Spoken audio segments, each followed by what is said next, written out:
Hello everyone, so again we are delving into the ninth house topic. Interestingly, my last 3 or 4 videos were all about the ninth house. Is there some metaphysical thing at play when I'm getting such charts when the ninth house is important, as we were taught in the early days of SGC? Or am I caught in one of these cognitive biases which are nicely exposed by Daniel Kahneman in his beautiful book, where one is seeing everywhere the things which are in one awareness? I forgot the name about that specific bias. And this time we are talking about the ninth lord in the 8th house, and these are benefics. If the 9th house is Kavacha, then the lord placed in the Dusthana, it doesn't sound as a good protection. Instead, this is the open space for exploitation. We encounter the good and the bad guys in the chart reading.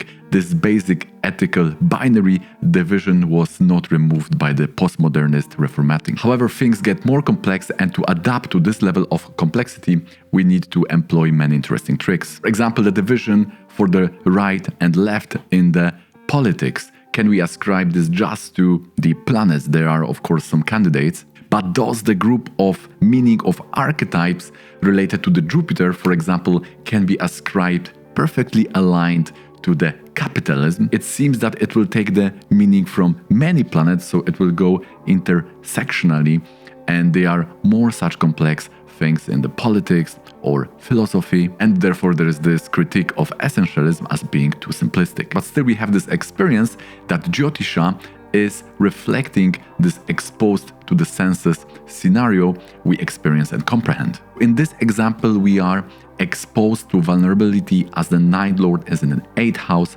and these are benefics, so this person may have with this defense mechanism. We have to remember that this thing will not only go on that psychological level, but will also influence the karma, so it will reflect in the events. So these are subject and out of subject scenario. Here we need to look for a bad guys. Ketu has Rasi Drishti or a sign aspect, and Mars has Graha Drishti or the planetary aspect on this yoga in 8. First of all, we see that there is Jupiter and Mercury. This may imply something related to finances is going on, and the 12th lord is there, which is showing the loss. Of course, we need to zoom out, and we need to remember that many situations in lives will fall under this yoga or this category, because it's 3 planets in 1/3 of scenario will fall under this umbrella. We need to resist the urge to restrict this yoga to whatever is already unpacked and what happened until now. We need to be open to the new types of manifestation in life of this yoga or planetary combination. This is a specific advice for Rahu influenced Lagna.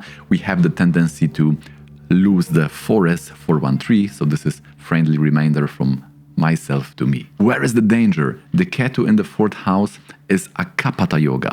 This means being deceived, being cheated, so people who have malefic in 4th house are exposed to that experience. Nice way to identify all those people who will agree to take part in this karmic theater will be seen by the Arudha. Here we have Upapada, so that screams the first marriage. Yes, the person was cheated, her apartment was sold, and the money were used for the speculative games, so that is very much Jupiter and Mercury in the 8th house in the Rahu sign of speculation. I have few things more to share, but if you have found any value in this video, please hit that like button. Make sure to subscribe if you are looking to improve your astrological techniques, as we do that by sharing the tips and tools of the tradition. And now let's go back to the video. Now the same yoga is related to education, building schools, and for this person it manifested as a freelance job related to event management for the children. This was events due to this chemical involvement of the Venus.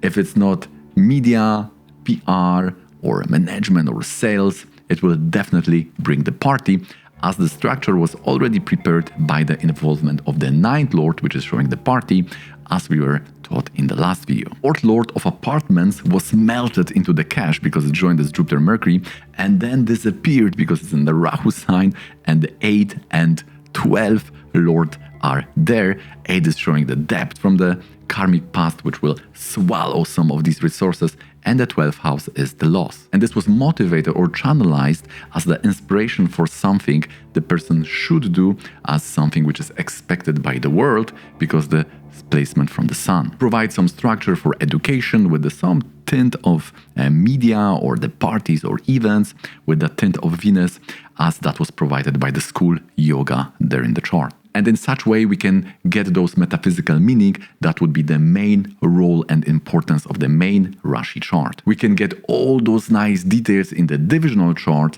which are so attractive for this analytical type of astrologers in that event-based school, for those synthesis astrologers who are chasing the patterns, be it either from the psychological or karmic patterns perspective. The Rashi chart is providing this metaphysical narratives where it's shown that some events are just having the roles as a catalyst for something more important, which can then be the main mission of one's life. One last thing, the person was also fired in the Rahu Antardasha or sub-period. She was also employed in that same Rahu Antardasha. We see that in the Dashamsa chart of work, Rahu is 5th and 10th lord, which is showing being employed, and is in the 3rd house, which also justify being fired or ending the work. And we can see now this was something cruel and unfair, because we can see that Rahu with that A6 Shatrupada, which is showing the enmity, is dispositing the 8th house, so exploiting that vulnerability of the person. And Mars is the 10th lord, which is showing the boss, was that planet which was aspecting, which was the bad guy attacking or exploiting that weak point in person's life. Maybe that was also impulse or a catalyst for pushing more those educational activities which are promised in the 8th house. If you stayed with me until now, huge thanks. Show some love by hitting the like button. For one-on-one session, there is the email below. Also join our community on the Discord. You can also find the invite in the description. Hit that subscribe button for your regular doses of the videos. And if you are eager for more, consider this one.